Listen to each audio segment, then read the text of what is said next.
భారతదేశంలో భారతదేశాన్ని ముక్కలు చెయ్యాలన్నటువంటి కాన్సెప్ట్ ఏదైతే ఉందో, ఆ కాన్సెప్ట్‌లో విచిత్రమైనటువంటి పరిస్థితి నడుస్తోంది. ప్రత్యేకించి ఇదివరకు ఆహ్, పాకిస్తాన్ బేస్డ్‌గా ఈ కుట్రలు జరిగితే, ఇప్పుడు రూట్ మారింది. పాకిస్తాన్ బదులుగా ఇప్పుడు జరుగుతున్నటువంటి కుట్రలు బంగ్లాదేశ్ బేస్ చేశారు. ఎందుకంటే పాకిస్తాన్‌కి మనం తొక్కి తొక్కి నారదీశాం కాబట్టి, ఇప్పుడు యూనస్ గాడు వచ్చాడు కాబట్టి బంగ్లాదేశ్ నుంచి కథలు నడుపుతున్నారు. ఏదైతే గ్రేటర్ బంగ్లాదేశ్ అంటూ అందులో మన ఈశాన్య రాష్ట్రాలను కలిపింది ఎట్లయితే ఉందో, దాన్ని పాకిస్తాన్ సమర్థిస్తే, ఇప్పుడు సేమ్ కాన్సెప్ట్‌ని టర్కీ మన శత్రు దేశం అనాలి దాన్ని కూడా.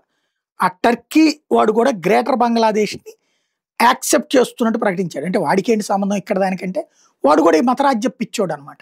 తద్వారా భవిష్యత్తులో ఏదన్నా తేడా వస్తే భారతదేశానికి, ఏ యుద్ధం వస్తే పాకిస్తాన్‌కి తోడుగా నిలిచే వాళ్ళలో బంగ్లాదేశు, టర్కీ లాంటి అజర్బైజాన్ కూడా ఉంటాయన్నమాట.